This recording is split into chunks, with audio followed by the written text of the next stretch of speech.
NDA जो है अब इंडिया का पीछा कर रहा है। पहले होता था एनडीए अपनी शर्तें तय करता था, एजेंडा तय करता था और विपक्ष के नेता उनके पीछे-पीछे चलते थे। अब उल्टी बात है। नमस्कार, आदाब, मैं विक्राम और आप देख रहे हैं हिंद वॉइस। हमारे साथ मौजूद हैं एडवोकेट अंकुर कुमार जी। बहुत-बहुत स्वागत है सर आपका। जी। सर, आपसे पूछना चाहूँगा कि इंडिया जो गठबंधन नाम दिया है विपक्ष ने, उसकी एक बैठक मुंबई में होने जा रही है। उससे पहले ही मार्केट में खबर और भी फैल रही है कि लोकसभा का चुनाव इसी साल हो सकता है। ये भी एक मार्केट में खबर है। तो ऐसे में सर क्या घबराहट बढ़ रही है सत्ताधारी पार्टी की, या फिर क्या वजह है जो मार्केट में इस तरह की खबरें आ रही हैं? बताएँ ज़रा। इंडिया गठबंधन की तीसरी बैठक अब जो है मुंबई में शुरू होने जा रही है और उस बैठक में 26 जो गठबंधन के सदस्य हैं, उन्होंने अपनी सहमति दी है कि वो सब शामिल होंगे और उसमें सोनिया गांधी शामिल होंगी, एमके स्टालिन शामिल होंगे और जो खबर ये है कि उसमें 4 नए अलायंस, नए पार्टनर जो है और शामिल होंगे और कुल मिलाकर जो है इंडिया गठबंधन में आने वाले समय में मुंबई में जब ये बैठक होगी, तो 30 सदस्य शामिल हो जाएँगे। और 30 सदस्यों के शामिल होने का मतलब है यह है कि अगर वोट परसेंटेज के हिसाब से बात करें, तो जिस तरह से भारतीय जनता पार्टी को एनडीए को 2019 में चुनाव में जो वोट मिले थे, वो 22.6% मिले थे और अभी जो 26 गठबंधन के सदस्य हैं इंडिया के, अगर उनके वोट जोड़े जाएँ, तो वो जो है 40% के आस-पास हो जाते हैं। तो यानी दोनों पार्टनरों के बीच में 2% का फ़र्क है।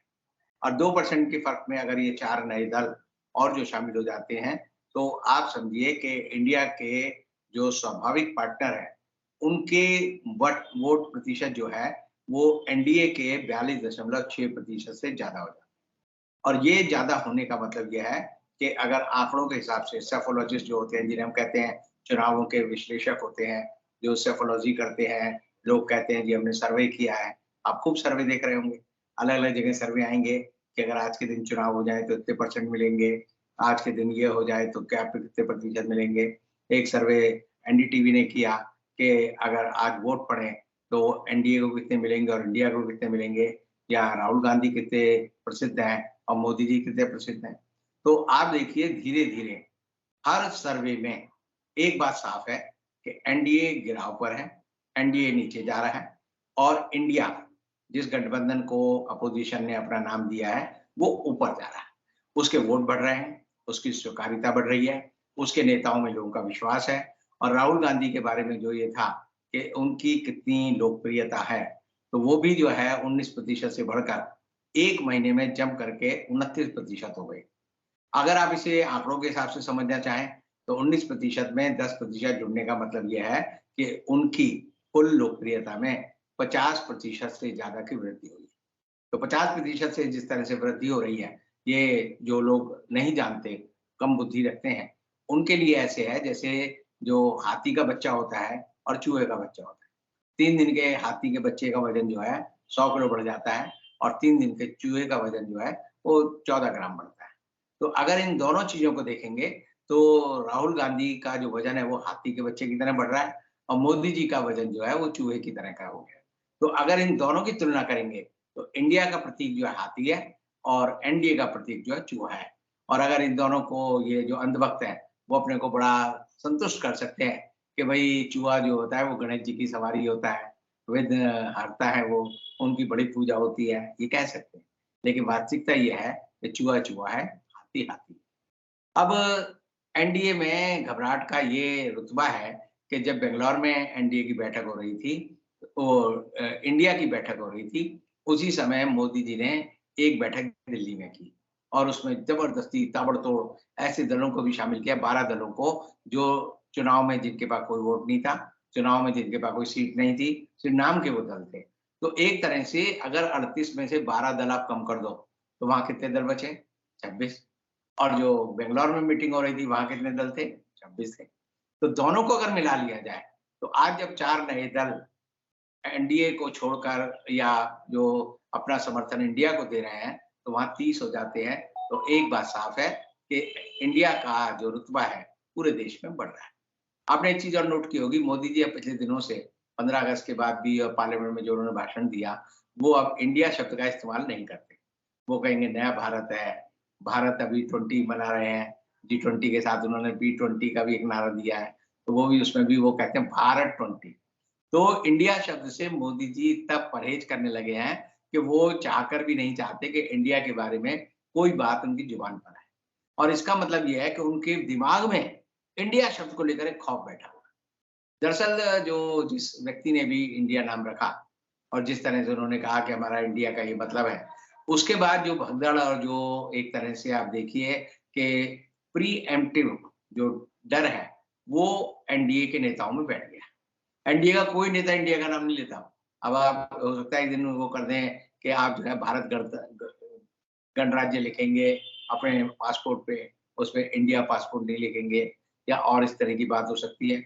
और G20 का जो सम्मेलन होगा उसमें पता चलेगा कि इंडिया का नाम विदेशी सारे लेंगे।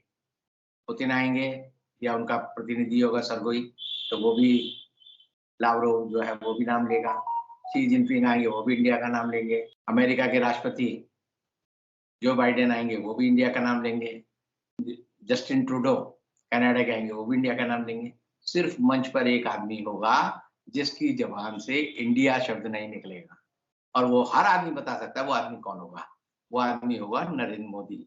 नरेंद्र मोदी इंडिया नहीं बोलेंगे, पूरी दुनिया इंडिया बोलेगी। इसका क्या मतलब निकलेगा?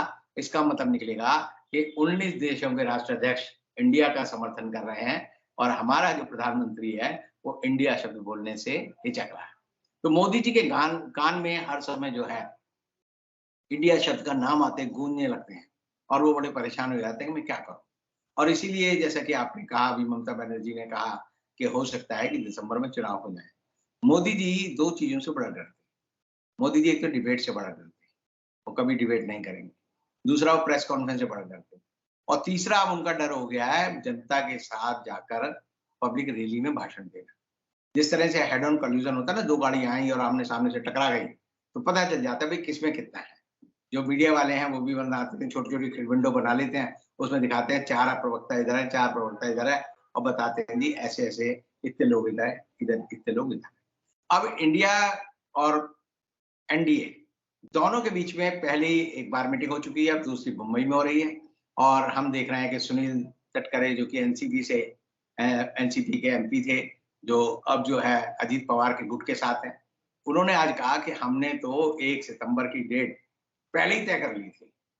यानी कि इंडिया वालों ने पहले कहा कि हमारी मीटिंग जो होगी 24 अगस्त को होगी, फिर उन्होंने कहा 31 अगस्त को होगी और 31 अगस्त और 1 सितंबर को हमारी बैठक होगी और ये सुनील तटकरे कह रहे हैं कि हमने तो बहुत पहले ही मीटिंग की डेट तय कर ली थी। तो यानी कि एक तरह से है चोरी-चोरी और सीना-चोरी। ये वैसी बात है क्योंकि अगर भाई तुम्हें बराबर रख ली मीटिंग तो कौन-सी आफ़त आ गई? उसके लिए झूठ तो मत बोलो। तो जिस संगठन की बुनियाद झूठ पर है, जिसके नेता झूठ बोलते हैं, उनको ये लगता है कि अब आमने-सामने की लड़ाई आ रही है और आमने-सामने की लड़ाई से बचने के लिए ये लोग जो है ऐसे झूठ का सहारा लेते हैं। लेकिन जो चुनाव है, चुनाव अगर हम मान लें कि दिसंबर में होंगे, तो इसका मतलब है कि आचार संहिता 2 महीने पहले लग जाएगी। अगर दिसंबर में चुनाव होते हैं और अक्टूबर में आचार संहिता लग जाती है, तो मोदी जी के पास ये जो सबसे अच्छा मौका है, वो ये है कि जिस दिन G20 के सारे राष्ट्राध्यक्ष हिंदुस्तान से वापस जाएँ, 10 सितंबर को, उस दिन वो अनाउंस कर सकते हैं कि हमने दुनिया के सामने अपना एक बेंचमार्क स्थापित कर दिया है। दुनिया के बड़े-बड़े ताकतवर देश हिंदुस्तान आए। हिंदुस्तान की सरकार ने 50,000 करोड़ खर्च कर इतना भव्य आयोजन किया और इस भव्य आयोजन की पूछ जनता में क्या है, उसके लिए मैं देश में राष्ट्रीय चुनावों की घोषणा करता हूँ। तो एक तरह से या तो चुनावों की घोषणा हर हाल में 11 सितंबर को होगी और अगर 11 सितंबर को मोदी जी चुनावों की घोषणा नहीं करते, तो इसका मतलब ये होगा कि चुनाव अपने तय वक़्त पर होंगे और तय वक़्त पर इसलिए होंगे क्योंकि जिन 5 राज्यों में चुनाव होने हैं, राजस्थान है, छत्तीसगढ़ है, मध्य प्रदेश है, तेलंगाना है और अ, नागालैंड है। वहाँ के चुनाव जो हैं, वो तो हर हाल में दिवाली के बाद होने हैं। दिवाली जो है नवंबर में है, तो नवंबर के चुनाव से पहले आप समझ लीजिए कि 42 दिन पहले चुनाव आयोग को वहाँ पर आचार संहिता लगने की घोषणा करनी पड़ेगी। तो ऐसी हालत में ममता बनर्जी ने ये कहकर एक बात ज़रूर कह दी है कि हम तैयारी के लिए अब तैयार हैं और जो एनडीए को आपको क्या करना है, एनडीए जो है अब इंडिया का पीछा कर रहा है। पहले होता था एनडीए अपनी शर्तें तय करता था, एजेंडा तय करता था और विपक्ष के नेता उनके पीछे पीछे चलते थे। अब उल्टी बात है, इंडिया कह रहा है हम अपना लोगो तय करेंगे। 1 सितंबर को सबसे बड़ी बात क्या होगी? एक लोगो तय होगा। एक ये तय होगा कि इसमें जो उसकी संचालन समिति है, उसमें कितने लोग होंगे। एक बात ये होगी कि कौन-सी 2 कमेटियाँ बनेंगी। 2 कमेटियाँ बननी है, एक प्रचार के लिए और एक सीटों के एडजस्टमेंट के लिए। उसके अध्यक्ष कौन 2 लोग होंगे, वो भी इंडिया को तय करना है। अब जब उनका एजेंडा इतना मजबूत है, तो इंडिया ने तो अपनी तैयारी शुरू कर दी है, पूरी बम्बार्डमेंट के हिसाब से चल रही है। जो एनडीए है, उसका आज तक कोई संचालक नहीं है। पहले संचालक जो थे एनडीए के, वो जॉर्ज फर्नांडिस थे, उसके बाद अटल बिहारी वाजपेयी बने और अटल बिहारी वाजपेयी के बाद इन एनडीए का नाम लेवा, पानी देवा कोई नहीं है। सिर्फ उनका एक ऑफिस है, जो कि पार्लियामेंट हाउस जाएँगे तो मेन बिल्डिंग में कॉरिडोर में जब आप घूमेंगे गोल गलियारे में, तो वहाँ पर एक जगह लिखा होता था इंडियन नेशनल डेमोक्रेटिक अलायंस। तो बस उसका बोर्ड लगा होता था और अध्यक्ष के रूप में लिखा होता था अटल बिहारी वाजपेयी। तो आज के दिन कोई नहीं है उसका। तो मोदी जी के आगे 4 काम ज़्यादा बड़े हैं। पहला है कि वो अपनी संचालन समिति बनाएँ, अपना एक उसका संचालक बनाएँ, अपनी सीट शेयरिंग की नीति बनाएँ, अपने प्रचार के तरीके बनाएँ। लेकिन मोदी जी जो है वो हर चीज़ अपने दिल में रखते हैं। वो हर कार्ड को जिसे कहते हैं ना अपनी छाती से चिपका के रखना, वो निकाल के मौके पे बताते हैं, किसी से विचार-विमर्श नहीं करते। अब इंडिया के आने से जो सबसे बड़ा खतरा मोदी जी के एनडीए को है, वो ये है कि जो कांग्रेस के नेता, जो विपक्षी दलों के नेता पिछले 9 सालों में टूट-टूट कर एनडीए में आए और उन्होंने पदहतिया लिए। अब उनके सामने संकट ये है कि अगली बार तो जीतने की कोई गारंटी है नहीं। नहीं जीतेंगे तो ये नेता जो होते हैं, वो बेमुरव्वत होते हैं, किसी के साथ नहीं होते। वो तो देखते हैं कि जहाँ देखी तवा परात, वहीं बिताई सारी रात। जहाँ लगेगा हम जीत सकते हैं, वहाँ वो कहेंगे कि हम तो यहाँ जा रहे हैं और आप देखिएगा, अब मैं आपको आज कह रहा हूँ कि अभी जो 1 सितंबर की बैठक है, उसके बाद जो अगली बैठक होगी, उससे पहले इंडिया में जाने के लिए भारतीय जनता पार्टी के बहुत से नेता त्यागपत्र देंगे, अपनी पार्टी पर दोष मढ़ेंगे और विभिन्न बहाने बनाकर वो एक रास्ता ढूँढेंगे कि हम कैसे जो है इंडिया में घुस जाएँ। सबसे बड़ी बात है जिस दिन चुनाव घोषित हो जी, जाएँगे, उस दिन आचार संहिता लग जाएगी और आचार संहिता लगते ही जो सबसे बड़ा दबाव होगा वो ईडी और सीबीआई, एनआईए पे होगा, जो कि अभी तक जो है खुलकर केंद्र सरकार की शह पर जब राज्यों के चुनाव होते हैं, तो वो जो है विपक्ष का जो मुख्यमंत्री का उम्मीदवार होता है, विपक्ष के जो बड़े नेता होते हैं, उनके घरों पर जाके बैठ जाते हैं और छापे मार देते हैं। इस बार चुनाव में ऐसा नहीं होगा। इस बार ऐसा नहीं होगा कि जाकर जो है आपको एक एनडीए से भी मुकाबला करना है और सीबीआई और ईडी की टीम से भी मुकाबला करना है। अब जो जनता है, वो भी पूरी तरह से जागरूक है और जितना ये जैसे शरद पवार ने इस बात का पूरा एक चित्र खींच दिया था कि ईडी ने जब उनको एक वो कहा कि भई तुम आकर चुनाव वाले दिन हमारे ऑफिस में आकर अपना बयान दो, तो उसने कहा मैं जाऊँगा और इन्हें वापस लेना पड़ा। तो ईडी की हालत भी खराब है और ऐसी हालत में इंडिया जो है और ज़्यादा ताकतवर बन रहा है। एक सवाल है सर इसमें बीच में, मायावती ने साफ कह दिया कि वो इंडिया के साथ नहीं जा रही है। इससे पहले महागठबंधन में वो दिखाई दी थी, तो इससे कुछ नुकसान होगा इंडिया को? मायावती के बारे में मायावती की राजनीति जो है, अब एक बात समझ लीजिए, जी, हिंदुस्तान में अगर सबसे ज़्यादा डरने वाले नेता हैं, तो हिंदुस्तान में 3 हैं। एक मायावती है, एक ओवैसी है और एक जो है ज्ञान बहादुर हमारे जो हैं अरविंद केजरीवाल। केजरीवाल ने कभी नहीं कहा मैं जेल जाने के लिए तैयार हूँ। पहले कहते थे हमारा मनीष सिसोदिया जेल जाने के लिए तैयार है, हमारा सत्येंद्र जैन जेल जाने के लिए तैयार है। जब उन्होंने उनका बुरा हाल देखा तो उनकी सिट्टी-पिट्टी गुम हो गई और अब वो ऐसी बड़बड़ाई बात नहीं करते। दूसरी बात मायावती की है, मायावती को लगता है कि मैं कुछ बोलूँगी तो भारतीय जनता पार्टी के नेता मेरे को जो है ईडी के केसों में, सीबीआई के केस में जेल भिजवा देंगे। यही हाल ओवैसी का है। तो मायावती जब तक चुनाव की घोषणा नहीं होती, उस दिन तक जो है वो चुप रहेंगी और जैसे ही चुनाव की घोषणा होगी, उनकी पूरी कोशिश होगी कि मेरे को कम से कम 10 सीटें उत्तर प्रदेश में अगर इंडिया का पूरा गठबंधन देता है, तो वो तुरंत उनके साथ जुड़ जाएँगी। मायावती के पास वोट हैं, लेकिन उनके वोट को जो सबसे बड़ा धक्का है, वो जो रावण है, जो कि अपने को कहते हैं भई मेरी ये पार्टी है और उन्होंने रावण रख रखा है, उनसे है। क्योंकि युवा अगर उनकी ओर आकर्षित होते हैं, तो मायावती का शिराजा बिखर जाएगा और मायावती कभी नहीं चाहेगी कि रावण जो है, वो इंडिया में शामिल। बहुत बहुत शुक्रिया सर, आपने फिलहाल बैठक होने से पहले ही बहुत अच्छा एनालाइज किया है और अब जनता पर छोड़ देते हैं।